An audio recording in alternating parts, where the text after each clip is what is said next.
Yes, people, we're back again with another stream, joined by a man like Goonie. You know, his club's probably, well, it's not probably, it's in a worse state than us, let's be real. Yeah. And I'm bringing him on, man, to make me feel better. It is purely a psychological sort of situation. We're bringing him on. Guys, yes, in the chat. We'll get some shout outs done. Make sure you are hitting that like button. Over 100 people tuned in already. Let's get those likes to 100 likes. Hit the thumbs up button and make sure you are subscribed to the channel. Yes, in the chat. And we'll get some shout-outs done. Who we got in the build? We got man like Loquacious, World of Football, Lebo's here, Machiavelli is here as well. Big up to Nax.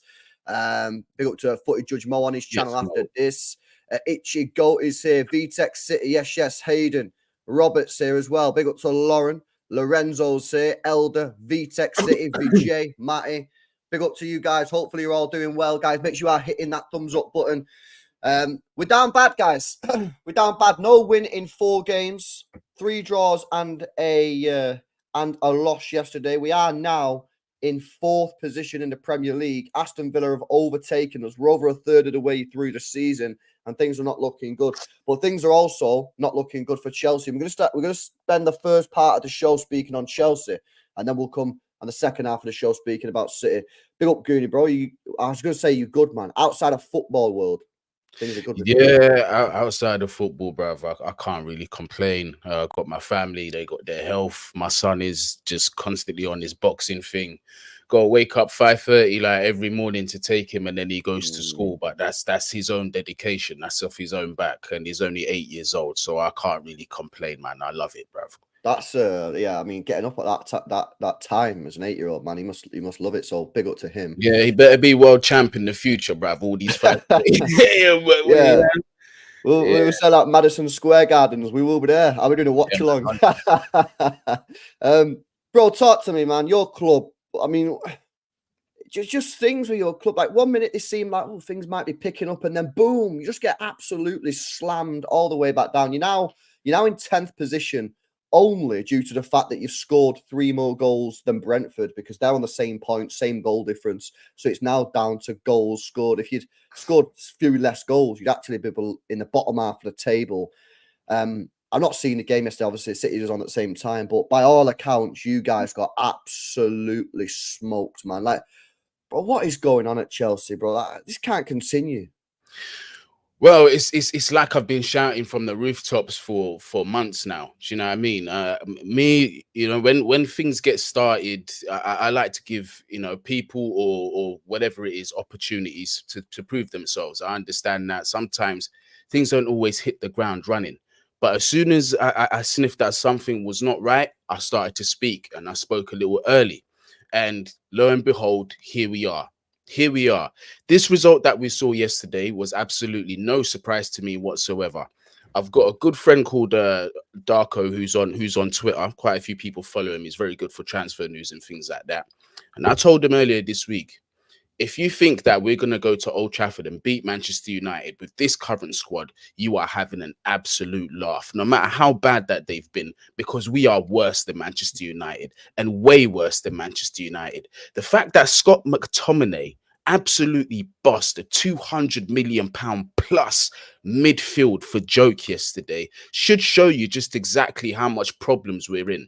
It's a disgrace. Never in my life would I have thought at the beginning of the season a midfield of Bruno Fernandes, Scott McTominay, and Amrabat, who Manchester United fans don't even like any of these 3 players, some of them. Maybe a bit of Bruno, but the rest of them, they don't even like them. Absolutely bust us. Yeah. And for the first time yesterday, I called for Pochettino to go. However, Pochettino is not the prime problem at Chelsea. You've heard me say this several times on Saeed's stream. Ownership need to take they need to take responsibility for this.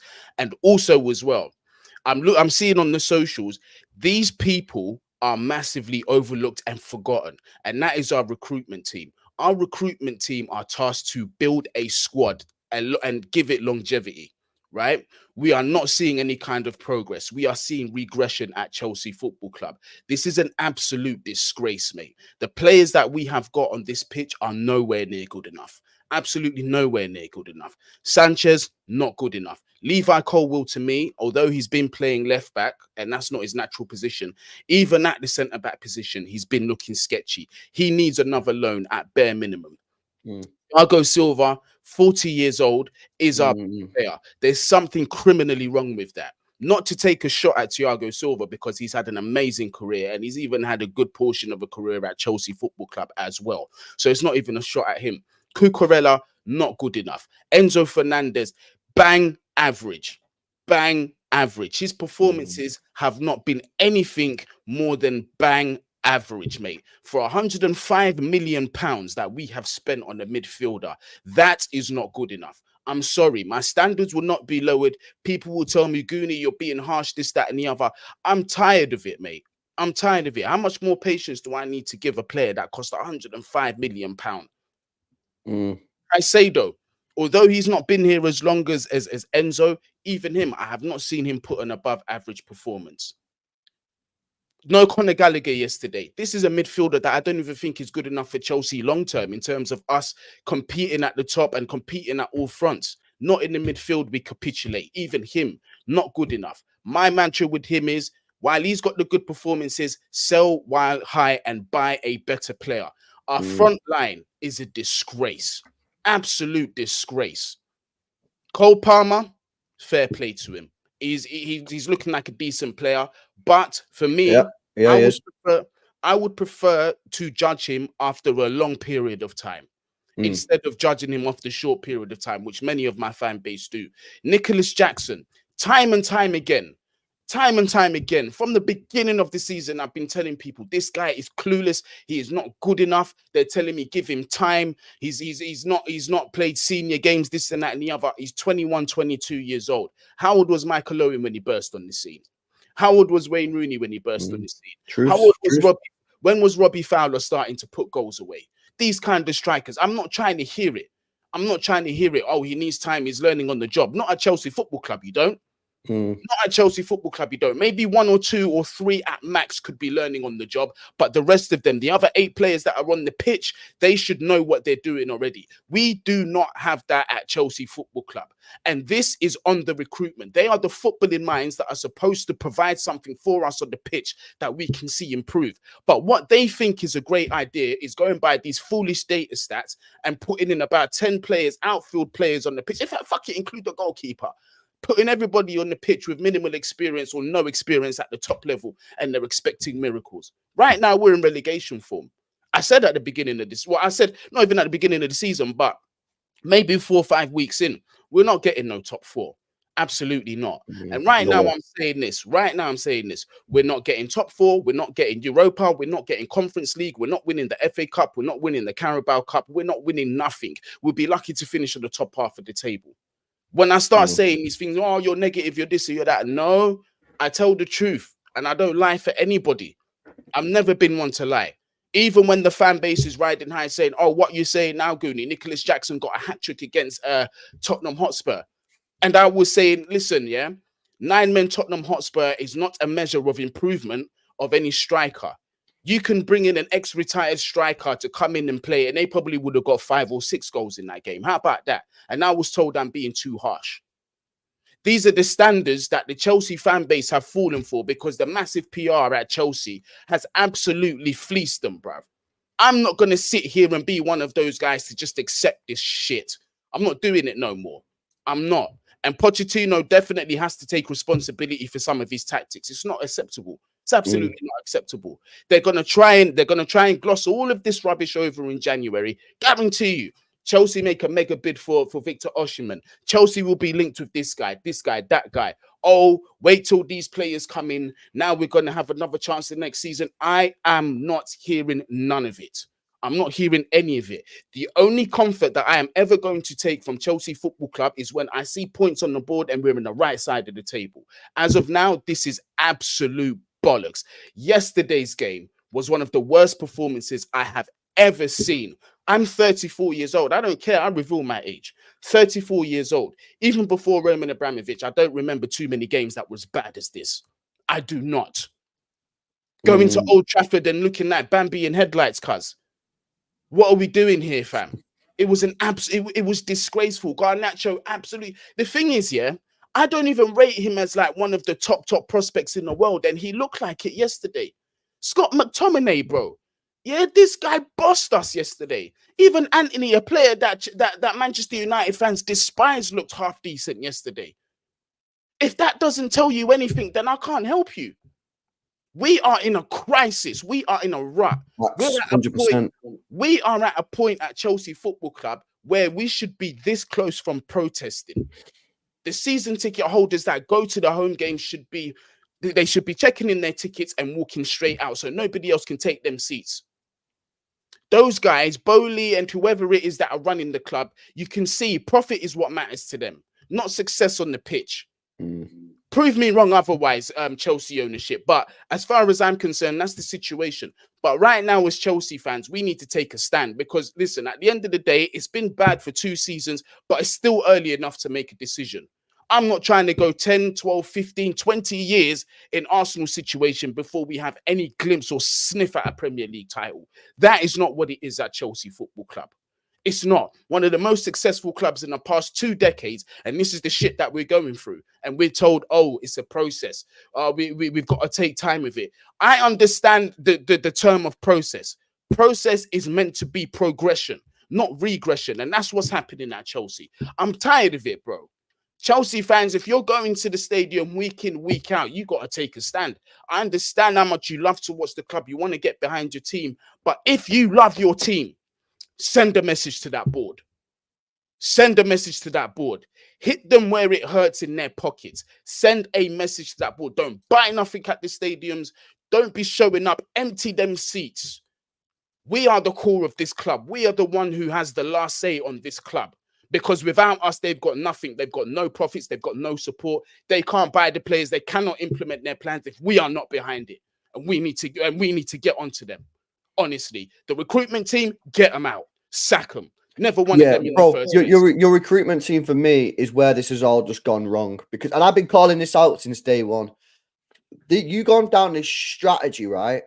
Of kids, youth project, buying all the stars, and in a few years it's all going to be great. What have I always said to you? Yeah, I've always said to you this, and I've said this since Chelsea deployed this strategy. This will not work. This will not work because this isn't how football works, man. You don't just buy a load of 20-year-olds and then they all just blossom because guess what? Not every transfer works. So you bought the Caicedos of this world, the Lavias of this world, Cole Palmers, the Mudricks, all these young players, right? Guess what? Not all of them are going to be great. You know, you might get one of them turns out to be world class because if that is how football worked, that's what all the football clubs for the whole history would have done. But that's not what you need. Proven experience in there. And here's the thing, LB. I'll say this as well, right? About core of young players. Those players that I mentioned to you before earlier in the stream, your Owens and all these guys, you could see without a shadow of a doubt, give them a season or 2, they are definitely going to be world class. You could bet your house on it, bruv. You could bet your house on it, bruv. Have you seen anything from any of these young players to tell you without a shadow of a doubt that they are going to be world-class players? No, I think Palmer looks exciting, but it's still early days. I've not seen anything from any of your other players. I don't think that's told me that they're going to be world-class. Probably not, no. So what are we doing at Chelsea? Because I remember a time at Chelsea under Roman Abramovich where if you were not at least top 5 in your position, you were not coming to Chelsea Football Club.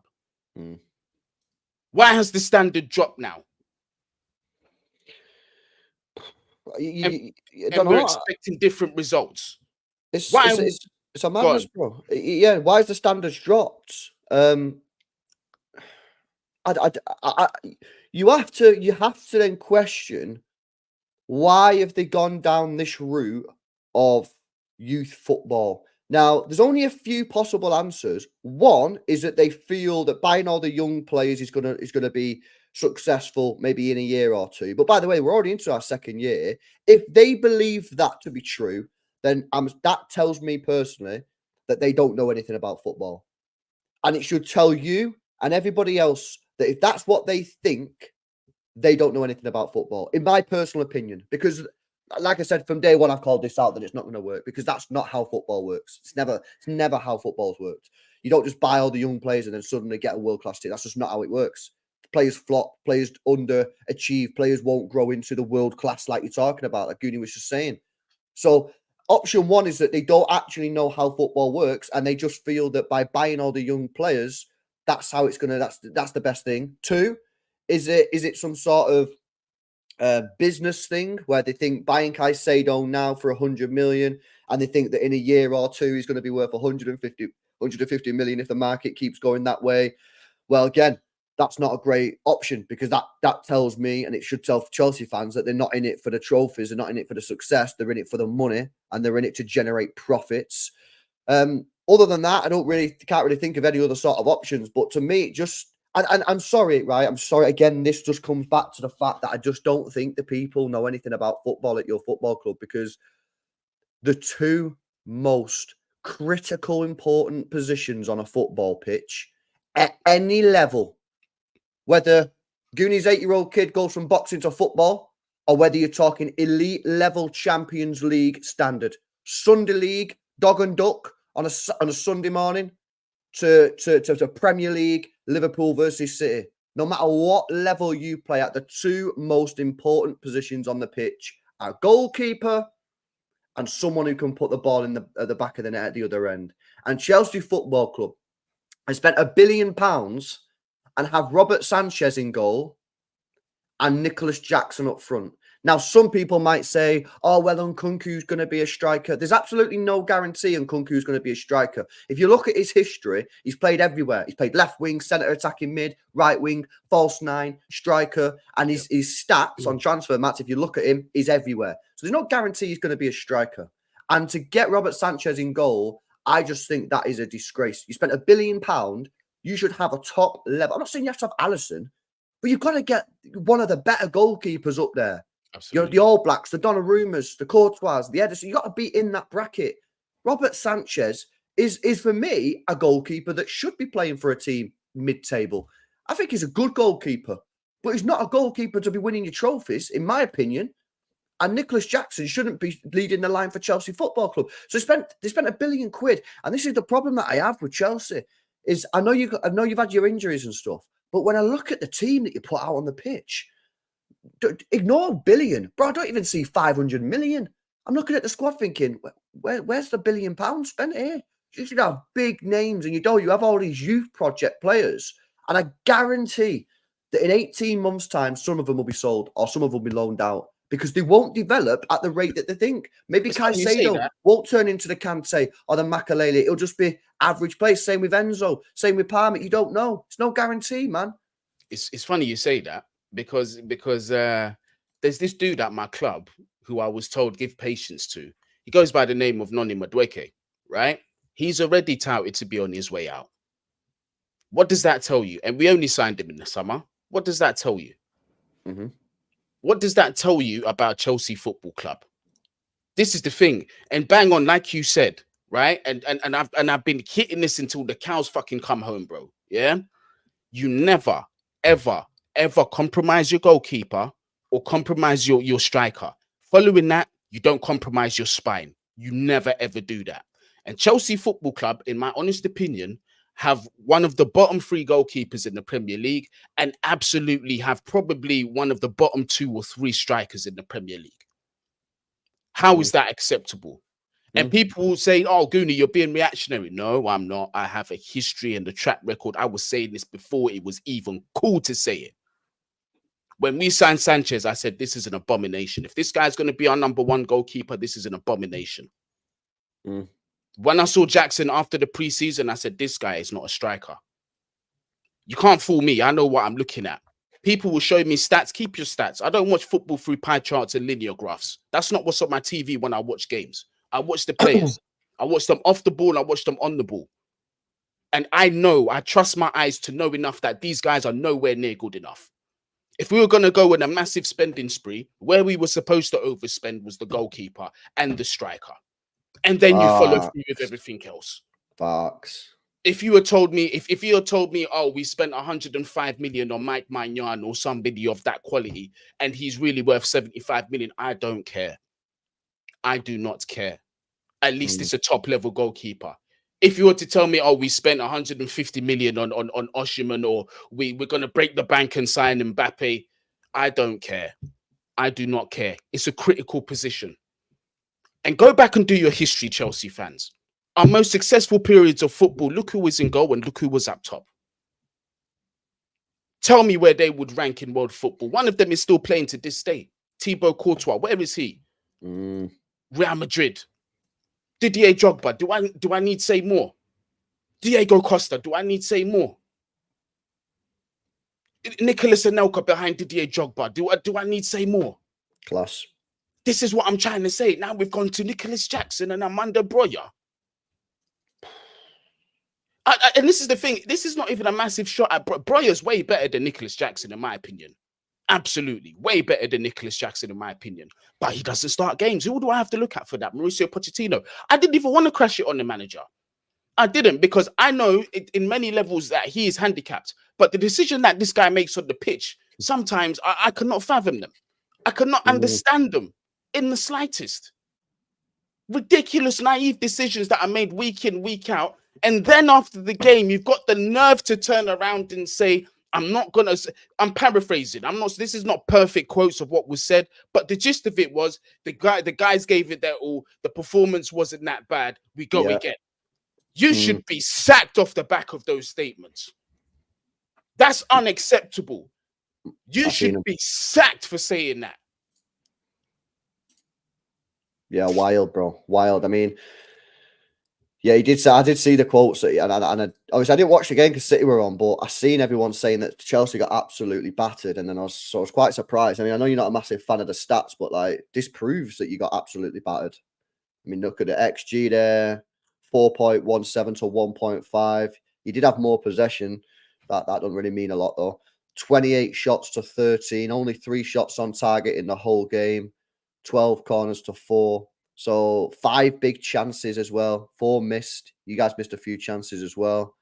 So yeah, I mean the stats prove that you got battered. So I'm not sure why he's coming out. But listen, I don't rate Poch. I've said this from day one. I don't rate him. I think he's a well overhyped manager, man. I can't believe he's got the job at Chelsea, to be honest with you. I mean, but you know why he got the job at Chelsea, don't you, Goonie? You know why he got the job at Chelsea? Yeah. Because he does well with youth players. So it's not to win. Not just that. This is another thing that we're overlooking. It's because he's a man that's going to say, yes, sir, 3 bags full. That's another reason.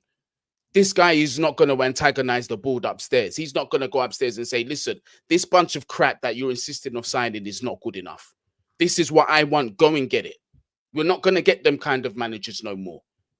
And that's a crucial aspect that you need at a football club as well. If you do not have a board that is willing to listen to the manager and work with the manager, you need a manager that is going to stand up and say, this crap is not good enough. I don't care how much you paid this guy a week. I don't care how much you've paid him, how much you paid for him. I don't care what's stated in his contract. He is not playing for my club. I am going to bench him week in and week out. Pochettino won't do that. Instead, he comes out and says things like, well, if I bench Enzo Fernandez or if I bench Caicedo, the board upstairs are going to go mad. You're a fucking coward, mate. You've got absolutely no balls. You're a puppet, bro. You're a puppet. Exactly. You ain't a real manager, because if you can't drop a player for whatever reason, you have to play him because of something that's going to happen. Then you're not being true to yourself. You are a puppet. You're acting for somebody else. You're a de facto manager. You're not a real manager if you have to play the players like Nicholas Jackson. Drop him and play Brozier. You know what I mean? I don't think Brozier should be playing at Chelsea Football Club. He's better. I like him, but he's not good enough to be playing at Chelsea. But play him if you want to play him. Drop some of these players. But this is what I'm saying. I don't think he's the type of manager that actually is needed. I think you guys need it. Listen, for me, I don't know what your opinion is on Tuchel. I thought Tuchel was an elite level manager. Won you the Champions League, and I know he's not for everyone. I know he's not everyone's cup of tea. To Kelly Banner, whatever the fucking call it. But for me, I think he's a top level manager. And the reason I think he left is because he didn't take the bullshit off your board. And that's why I understood why he left the club. The timing I could not understand it, but I understood why he left. I understood why Julian Nagelsmann turned around and said, I ain't managing you lot. Hey, by the way, Chelsea fans, I know this for a fact. We never rejected him. We never rejected him. He said, nope, we're not coming here. Enrique, even though he was not my first choice and I didn't want this guy, he said, I ain't coming to manage Chelsea Football Club. Is this some kind of joke to be told and dictated what to do when I have my own philosophies and principles that I stand on, and you won't let me do that? Why are you hiring a manager for then? What happened to the days where you hire managers based on their principles, their success, and all of those kind of things? If that's the case, that you are going to use a recruitment team to dictate how this team play, and you're going to sign players regardless of what the manager says, why don't they manage the team then? Yeah, nah, I agree with you, man. We're going to come on to City in a minute, Tinsay, so I'll go for your super chat in a minute when it's more relevant. But big up for the super chat. I'll bring it up on screen in a sec. Guys, make sure you are hitting the like button, man. Over 250 people tuned in. Let's get those likes past 150, man. Not even at 150 likes. 150 people in here slacking. Please hit that thumbs up button and try and get us to 150. We're 35 likes away from 150. Make sure you are subscribed to the channel as well if you're new. We're going to wrap up on Chelsea and move on to Manchester City in just a second. But, Goonie, like, where are you at now? Like, obviously, you know, you're saying that you're not a massive fan of this manager. You're obviously not a fan of the project, the board, what they're doing. I mean, what are Chelsea's goals, man? Like, because I just see you guys at the moment just like, I don't really understand the purpose of what you're doing this year, you know? Like, and what I mean by that is, like, I just don't get it. I don't get what your objectives are. I don't get where you're meant to be, because you ain't getting top four, like you said. Like, are you really telling me that you are a club now that's competing with West Ham and Brighton? Is that where we're at? Yeah. You know, are we expecting a second half turnaround? Are we, you know, what's going on here? To summarize Chelsea now? Where are we at and where are we going, man? Where we're at right now, we are a mid-table club. That's exactly what we are. Who are expected to, in my opinion, this is my expectations, who are expected to finish in the bottom half of the table. We're not going to go in any cup run. We're not going to see European football for a long time. Where we need to go right now is we need to first of all, get rid of the manager at some point. We need to get rid of Pochettino. Like I said, he is not he's not the bulk of this problem. But the mentality and what he said yesterday was completely unacceptable, in my opinion. He's got to go based on that. But more importantly, sack this recruitment team. Get them out of the club by any means necessary.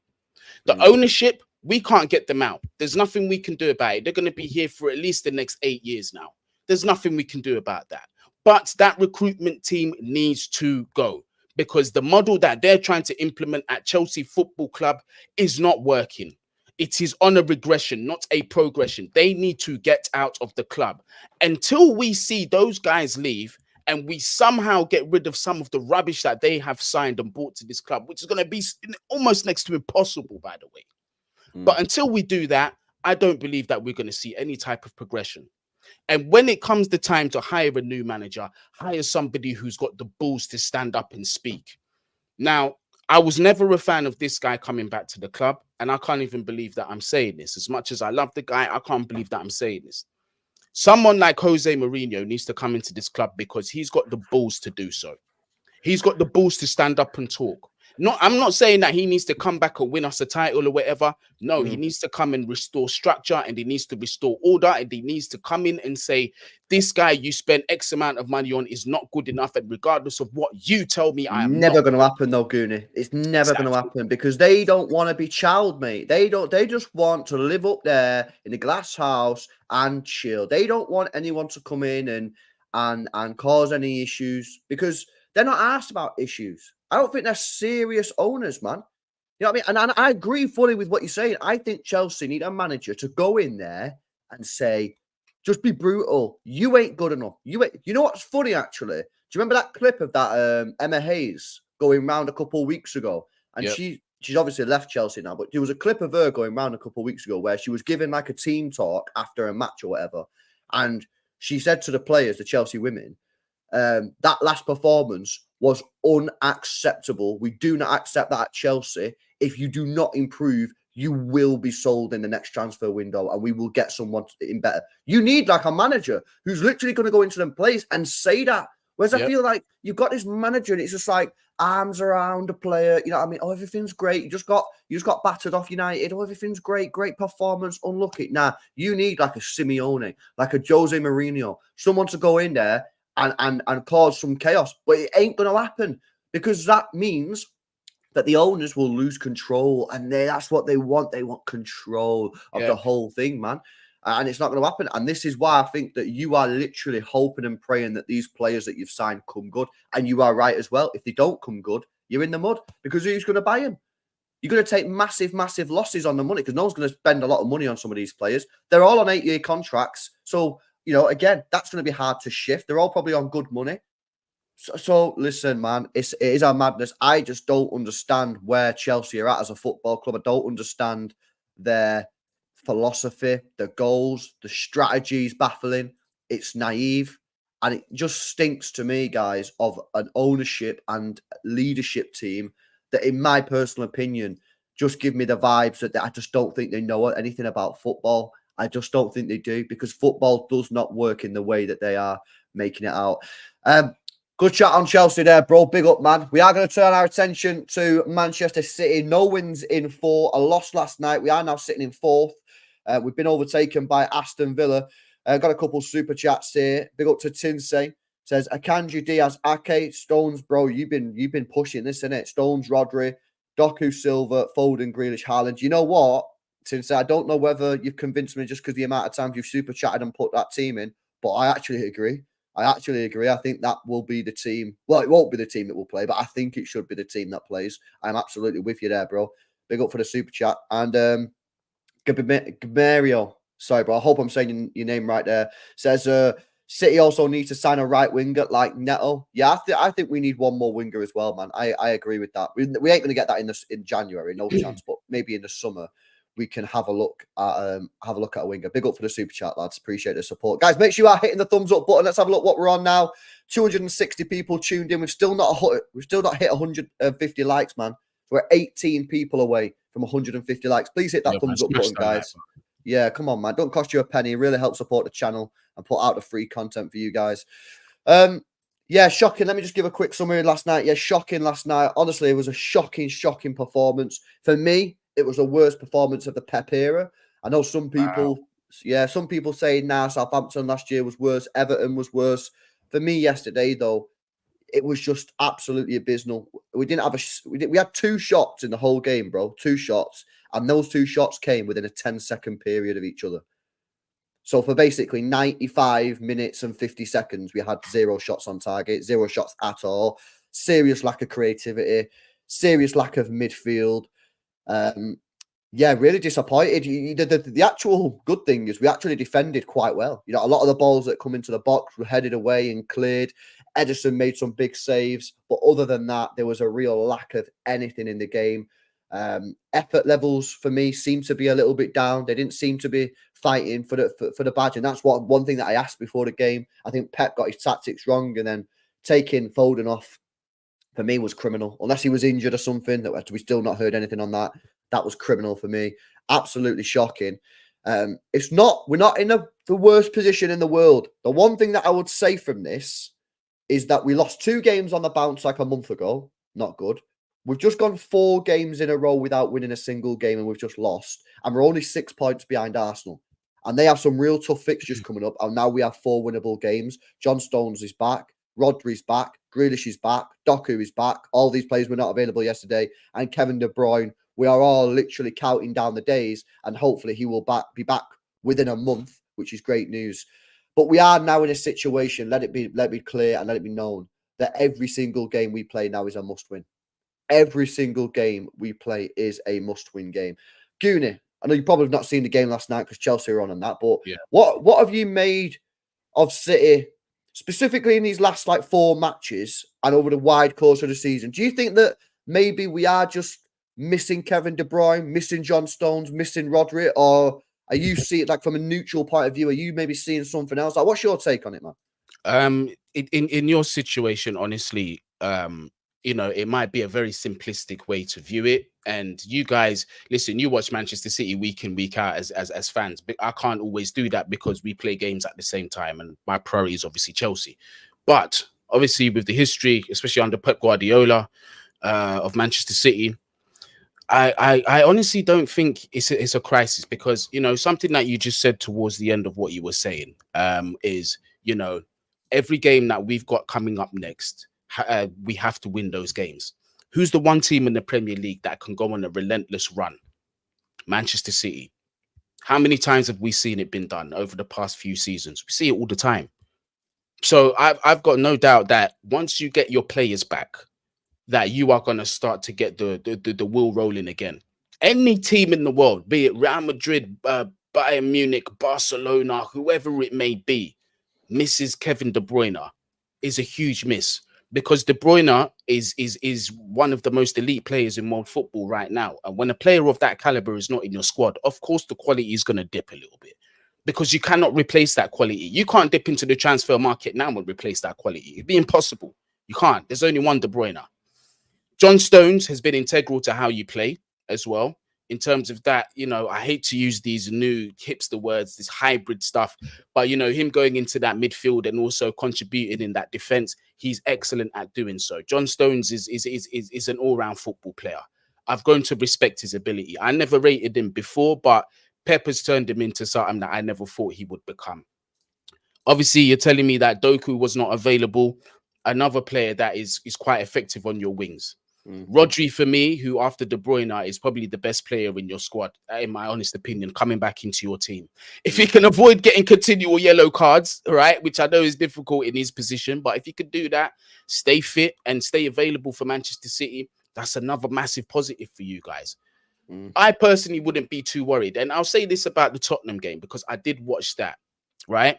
I always say this, and I'm not going to be a hypocrite, but I always say, if you have enough quality, or if you want to be winning things, you should not be looking at refereeing decisions to affect your outcome of a game. I agree. However, I digress. However, what that referee did in terms of taking back the advantage when Jack Grealish would have been clearly through on goal, was a disgrace. Now, whether we know that he was going to score the goal or not, we don't know that for an absolute fact. For me, chances are he probably would have binned it, and it would have been a completely different story altogether. But I think as well, had that situation had played out the way it was supposed to play out and he scored that goal, perhaps you guys wouldn't be overly worried at the minute. Arsenal, yes, is 6 points clear. But remember, in that squad, right, they don't have a core of players who know how to keep their foot on the gas and cross the finish line. They've done it 93% of the season last time, and look what happened. Manchester City have been there. They've done it. Last season, they competed and won at all fronts. I cannot shake you guys off as not being title favourites, even though you have a 6-point deficit to Arsenal and Aston Villa are above you. Oh, by the way, Aston Villa, Unai Emery. Yeah. Backs, man. Backs. I would, listen, I would love that guy at Chelsea right now. That's somebody I would actually, I would welcome him with open arms at Chelsea right now. But this is not about Aston Villa. But you guys, listen, with the players that you've got coming back, you should be fine. When is De Bruyne's scheduled return, by the way?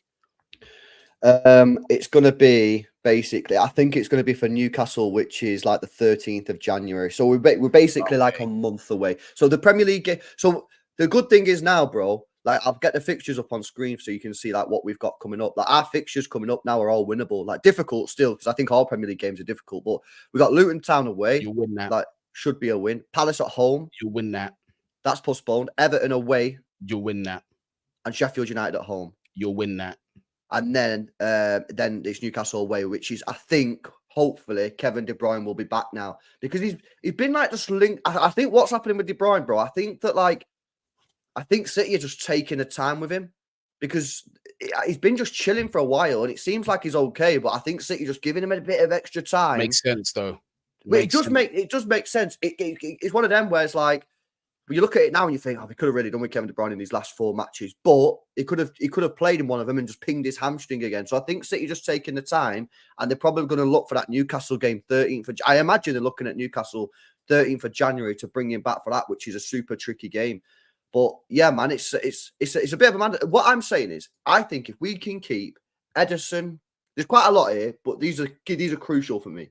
I think if you can keep Edison, Stones, Rodri, De Bruyne, and Haaland, those 5, I think if you can keep those all fit in the second half of the season, I still think we'll win the league. That's basically your spine. Yeah, correct. Yeah, that's your spine. So yeah, I honestly, I still don't see anybody beyond you guys, man. I really don't. And you know, Pep keeping Manchester City keeping De Bruyne out for as long as they have. He might be fit now to be able to play the game the weekend, but I understand it. There's a long-term game that's being played here. Remember, Kevin De Bruyne is 32 years old. I think he's turning 33 next in a few months' time, but he's 32 years old. So the one thing that you want to do is ensure that this guy is 100% fit, 100% ready up here before he touches the pitch. Because the last thing that you want is a situation where a player starts developing reoccurring injuries. Because once you start hitting post 30 and injuries start hitting you, the solutions to fix these injuries now become longer and longer and longer if they can even be fixed. So, for example, what I mean by that, if it's a hammy that keeps going, right? When you're 21, 22 years old, you can sit out for a few weeks, come back and play the game.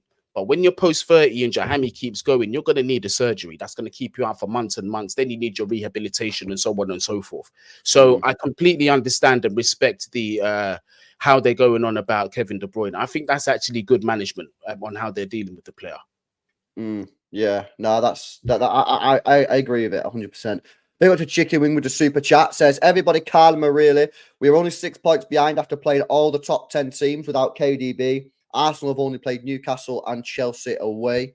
Big up for the super chat, Chicken Wing. Always appreciating the support, bro. And Danzibar says, Villa was no surprise. 0 of our midfield from last year played. KDB injured, Rodri suspended, Gundo sold, replacements were poor. We will be okay, though, with KDB back. Bro, what did you make of our transfer business in the window, man? I mean, we got one of the players from you, actually, Kovacic, 25 million. We got Matthias Nunes in the middle, Docker and Gvardiol. What's your take on City's transfer activity? There's been a lot of talk in the last 24 hours about our transfers, especially about letting Gundogan go. What's your view? I don't think it's the best window that you could have had. I think I'll be honest, I think you slightly rested on your laurels a little bit, and that's something that you should never do. The example was set by Alex Ferguson. Once you go on to win stuff, you need to continually, aggressively attack the market for the best players. I think what City need to do now is address their squad depth. Because there's this myth in football that, City squad, this and that. I think you guys used the least amount of rotated players last season. Or close to that number. It was something like that, yeah, or close to that number. But I think now you're at a stage, especially the way football's going now, man, with the amount of fixtures that keep popping up, these competitions that keep just popping up, these money-grabbing pricks that are at the top of football, that are just running these players down like machines. You're going to have to address your squad depth going forward. And especially at the fact that some of your key players, well, your key Kevin De Bruyne in particular, but other players as well, you know, they can't keep continuing to play 60 plus games a season and not expect long-term injuries. And I speak from the perspective of, I've seen this happen at my club, N'Golo Kante being a prime example. People are saying, oh, it's Kante, he'll never do this, he'll never get injured, he'll always play football, he can run for days and days and days on end. And then there came a period where we couldn't get Kante to play 3 games in a row. These things accumulate, and the way to defeat that is to make sure that you've got the squad depth, so there's not too much of a drop off from your first team to what's on your bench. And I think Man City need to address that. No, I agree. I mean, this is the problem that every single City fan agrees on is Rodri. Like, do you know all 3 games that we've lost this season, Rodri didn't play? Yeah. Like, we are basically, unfortunately, it's no joke, man. We're turning into Rodri FC. With no Rodri, we are so weak. We have to find a solution. And I don't know what the solution is, man. Because I still don't know if buying a second centre defensive mid's going to work, because I don't think they'll play enough football. That's not up to me. It's up to the board to find out a solution. But LB, you're in a position, right, where your first 11 on it, when everyone's available is so good. Correct, that you can do to an extent what we're doing in terms of, okay, cool, Rodri's our number 1 guy, but let's look at one of the top potential youth players that can play behind him and also learn from him as an example. Do you know what I mean? Like Lavia. Yeah, exactly.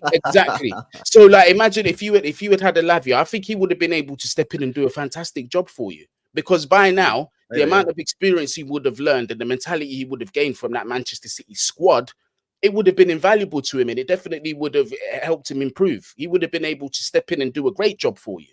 So I think there's that option, and then there's also the traditional option of, you know, going out in the market and buying someone that's perhaps more established.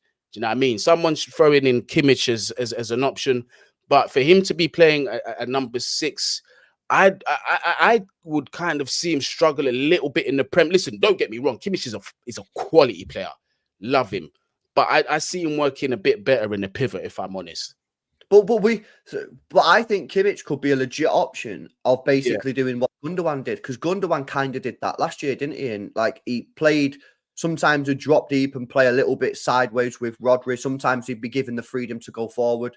I think Kimmich would be a great option.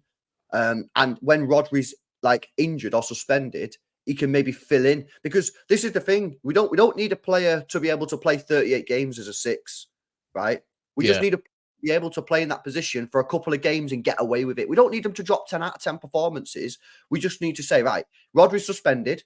You're playing here for this one game. Just go out there and just put a 7 out of 10 performance in. Just don't stink. And this is the problem at the moment. We don't have anyone in there who at the moment can put in a 7 out of 10 performance. We literally have no one. Nobody at all. We've got no backup other than Phillips. And Phillips is done anyway. He's going to go in January.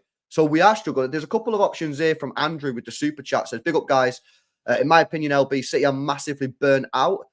Well, this is what Goonie was saying. We have one of the smallest squads. So probably that there is a little bit of that, to be honest with you. Absolutely. And there's been a lot of football over the recent years, you know what I mean, with the Euros and then the World Cup. So there probably is something like that. And I remember, actually, the World Cup last time, City had the most players out of any team in the whole world at the World Cup because we got the most money from FIFA. So there probably is a little bit of that. I don't want to use that mainly as an excuse, though, because ultimately that's our choice to have a small squad, Andrew. But you are right. Reinforcements in midfield have not been up to it. Need Palacios or Andre and a versatile, I guess you mean winger opinion. Look, it's difficult, bro, because I've only seen Andre on YouTube compilations, right? And you all know about YouTube compilations, and you can make anyone look. Fucking Goonie was probably buzzing about Jackson when he's seen him on the YouTube compilation. But I like the look of Andre. It's 30 million as well, so it's low risk. It's a low risk transfer. Like, it's not millions, it's not bare cash. It's not like 70, 80 million, but it's still a huge risk. Palacios played in Europe, so there's slightly less risk there. Again, don't really know too much about him. Winger wise, I think you are right. We could do with a winger. I don't think they need to be versatile because Doku's versatile, but we do need another winger, whether it's left or right. I'd probably preference the right because Pep's seemingly favouring Doku on the left, but I don't think we 100% need a versatile. I think we can just get one more body in. But I do agree with the point there that we do need another winger, but we ain't going to get that in the summer. But yeah, listen, last night wasn't good, guys. You know what I mean? You all know that. It was a shocker. For me, the worst performance under Pep, in my personal opinion. I know there was some other bad ones, but that was shocking last night. I mean, we had 2 shots in the whole game. But as bad as we are at the moment in terms of results, you can also look on another day. Tottenham should have won. Liverpool should have won. Chelsea, we had the chances to win the game. So I don't think they were terrible performances. They weren't great, but they weren't terrible. Last night was terrible. That's the worrying thing. But we now have 4 winnable games for the rest of December. And we need to win them all. And if we win them all, I'm telling you, on New Year's Day, we'll look at the table and we'll be in a good position. Because Arsenal, they play Liverpool, so someone's dropping points. You know what I mean? Yep. Someone's going to drop points. So I'm not saying we'll be top of the table by January the 1st, but we'll be a lot closer. You know what I mean? We'll have Kevin De Bruyne coming back and we'll be in a much healthier spot. The thing is, though, for me, I'm not even confident going to Luton away. Look how they played against Liverpool. Look how they played against Arsenal. But I don't care how we perform. You've got to get the 3 points. You know, like this part of the season, isn't it, Goonie, where Sometimes you like your favorite performances. You're like, I want a good performance here today. And then there's other games where you're like, just win the game. I don't care if every single player on the pitch stinks. If we manage to scrap a 1-0 win, I literally don't care. I'm at that point now. I don't care how we play against Luton Town as long as we get the 3 points. Because that's what we need to do. We just need to be winning now, man. Yeah, get it over the line by any means necessary, bruv. And a lot of top teams have to have that in their season. Sometimes it's just a war of attrition, bruv. Like, you don't care how the results, how you get the result, as long as you get the results, you take them and absolutely run with it. It happens, bro. Even some of the best looking teams have had to do it in the past. You know, remember how people used to say what people used to say about Chelsea, boring Chelsea. Do you think we gave a shit? Yeah, because at the end of the day, boring Chelsea at the end of the season had our armpits in the air, bruv. You know what I mean? So it's gonna have to be done, bro, by any means necessary, bruv. Yeah, man, 100%. Listen, guys, we're gonna wrap it up, man. Big up to everyone that's joined us for this therapy session. The Blues of London and the Blues of Manchester. We're in bad places now, but at least we can rectify our season. Whereas Yeah, you can, and we might be at the bottom half of the table come Christmas, bruv. So that's it, man. That's it, guys. Hope you enjoyed the stream. If you did, please hit the thumbs up button. It really helped push the video for more people. Over 330 people tuned in. Let's get those likes past 200 likes. Make sure you are subscribed to the channel. If you're watching back on replay, guys, please let me know your thoughts in the comment section below. Are you sort of optimistic like I am that if we win these next 4 games, we'll be in a much sort of better position for January in the second half of the season? Or are you a little bit more worried? Let me know your comments down below. Guys, I'm going to go over to Judge Mo now. I'm live with Judge Mo. Saeed's going live as well now. So there's loads of different stuff for you guys to go check out. And I'll catch you guys in the next one. Peace out, man. Southgate out.